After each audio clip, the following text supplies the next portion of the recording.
Mesdames et messieurs, bonjour, bienvenue dans l'entretien avec. Aujourd'hui, nous avons comme invité M. Ibrahim Fama Diabaté. Il est administrateur, directeur général du groupe Université Nord-Sud d'Abidjan, c'est bien cela.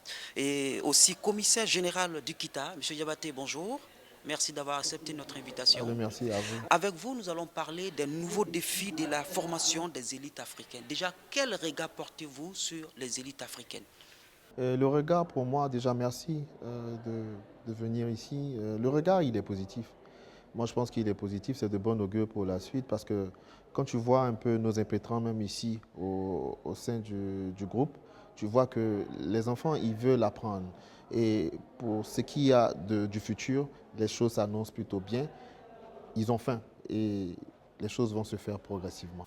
Alors, si on vous demandait de faire une représentation de l'Université Nord-Sud d'Abidjan, qui est aujourd'hui un grand groupe de référence. Le groupe Université Nord-Sud d'Institut Pharma existe depuis 2006. Une université qui a commencé, qui a été fondée par M. Mori Diabaté, le président fondateur, qui a commencé avec 56 étudiants. Et aujourd'hui, et à ce jour, on se retrouve avec 9 campus sur tout le territoire ivoirien, en partant de Vridi jusqu'à Boaké, et avec 9000 étudiants. On fait deux types de formation. La formation du système LMD que vous connaissez et le système BTS. Voilà, c'est un peu ça. Pour des entités plus rémunérées, comment conservez-vous les élites et éviter la fuite de ces talents en Afrique? C'est d'accroître déjà les partenariats avec peut-être les entités et surtout les pays de là-bas, avec surtout même le Maroc, pourquoi pas, et faire de telle sorte que nos formations soient vraiment plus solides pour que nos enfants n'aient même pas envie d'aller là-bas et de se former ici. Et c'est ça notre rôle. Notre rôle, c'est de bien faire la formation et faire de telle sorte qu'ils ne puissent même pas penser même à y aller et retrouver tout ce qu'ils peuvent avoir là-bas ici. C'est voilà, c'est un peu ça qu'on essaie de faire, c'est notre combat au quotidien et voilà. Comment identifier ces élites, comment les former pour le futur? À travers des formations vraiment accentuées sur plusieurs, les filières qu'on a déjà et toutes les filières, c'est varié. Et quelles sont vos filières? Là, on a le droit qu'on fait, on a sciences éco qu'on fait, on a administration des affaires et surtout pour le système BTS, on a toutes les filières, 21 filières en tout, au niveau de l'agriculture, de l'agro, nous faisons un peu de tout, au niveau même des ressources animales et au niveau aussi des ressources pétrolières. Et comment on travaille dans ce sens-là pour que vraiment tous nos enfants soient formés et positionnés sur le marché de l'emploi. Vous avez cité énormément de filières tout à l'heure. Pouvez-vous nous dire quelles sont les filières où les jeunes s'intéressent beaucoup aujourd'hui?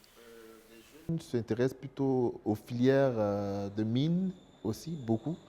Les filières, vous voyez que les filières comme les ressources humaines et communication sont vraiment partout. Donc ces jeunes-là s'associent aux filières de mines, géologie, pétrole, s'associent aux filières agronomes, s'associent aux filières agriculture et s'associent aussi à tout type de filières.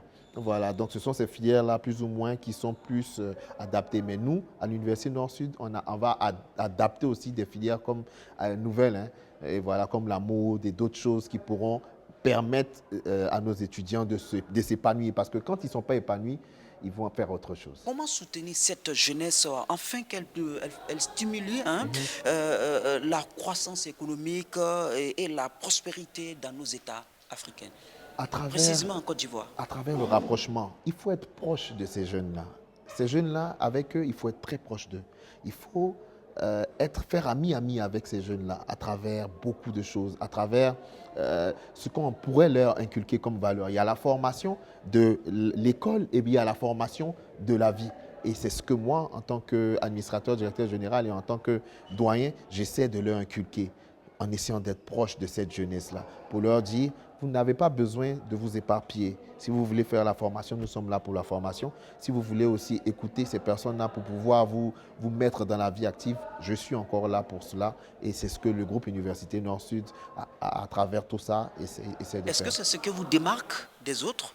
En toute humilité, c'est ce qu'on pourrait dire parce que C'est une formation. La formation de la vie, c'est ce que les gens ne savent pas. C'est très important aussi. Il ne faut pas, comme je disais tantôt, être loin de ces jeunes-là. Il faut être proche d'eux pour qu'ils puissent vous dire ce qu'ils pensent réellement. Vous voyez, ces jeunes-là, ils ont beaucoup de talent. Ils ont beaucoup d'intelligence. Il suffit juste de savoir en tirer et le reste pourra venir plus facilement à travers votre maestria, à travers aussi, surtout, ce qu'ils pourraient vous apprendre aussi, parce que ces jeunes-là, ils ont beaucoup à apprendre et à dire. Voilà. Qu'est-ce que l'on doit envisager aujourd'hui par les pouvoirs publics surtout pour permettre à nos élites, ces jeunes, ces futurs cadres de s'épanouir et contribuer au développement de nos pays? Il faut surtout investir dans la jeunesse. C'est ce que le président de la République, son Excellence Alassane Dramane Ouattara, a toujours dit. Il faut se mettre avec la jeunesse, essayer de voir, parce que cette jeunesse, beaucoup veulent entreprendre, beaucoup veulent aller de l'avant à travers des petits commerces qu'ils ont. Il faut continuer à investir dans la jeunesse. Je félicite encore le travail du président de la République pour ce qu'il a toujours fait depuis le début et on doit continuer dans ce sens. Nous sommes les relais, nous sommes proches de cette génération-là et il faut continuer dans ce sens-là et investir dans la jeunesse parce que voilà, d'ici 2030, comme on le dit, l'Afrique sera l'Eldorado, mais à travers la jeunesse, ce sera ça. Donc c'est à nous de travailler dans ce sens et porter encore la voix plus haute pour continuer et perpétuer les choses pour que voilà, tout puisse bien se passer et que l'Afrique soit là. Quel sera le rôle du groupe Université Nord-Sud d'Abidjan? Il faut toujours innover et c'est ce que nous on essaie de faire. Nous on essaie de prendre le pas et emboîter le pas à travers une vision. Nous avons une vision, le président Mouri Diabaté a une vision. Et en tant que directeur général, j'ai aussi ma vision d'être, comme je dis, proche, mais aussi anticiper sur beaucoup de choses à travers des filières qu'on pourrait créer, notamment la filière de mode, par exemple, la filière de parfumerie qu'on pourrait éventuellement faire, le cinéma qu'on pourrait mettre dedans, parce que les enfants, au-delà de tout, ils ont du talent. Il faut en tirer beaucoup de ce talent-là. Et sans oublier aussi une filière qu'on pourra mettre à part entière, c'est la filière du riz, spécialement sur le riz, qui est une école de riz à part entière qu'on pourra mettre en place, qui va voir le jour très bientôt. Quelle est la vision de votre groupe pour l'Afrique et pour sa jeunesse? Et de continuer de se battre, tendre la main à la jeunesse, tendre la main à ces jeunes-là, être proche d'eux. J'insiste et je persiste parce que c'est très important. Parce que ce sont ces jeunes-là qui vont faire l'avenir de la Côte d'Ivoire et de l'Afrique. Le président Alassane Ouattara l'a dit, il veut voir ces jeunes-là grandir, mûrir, mais c'est nous. Nous sommes sur le terrain, nous sommes avec eux au quotidien et c'est à nous de nous battre pour pouvoir atteindre ces objectifs à court, à moyen et à long terme. Ce sera le mot de la fin. Monsieur Diabaté, merci beaucoup. Merci à vous. Les nouveaux défis de la formation des élites africaines, c'était le sujet de cet entretien que nous avons eu tout à l'heure avec notre invité, M. Ibrahim Foman Diabaté, administrateur, directeur général de l'Université Nord-Sud d'Abidjan. Merci à vous de l'avoir suivi. À très bientôt.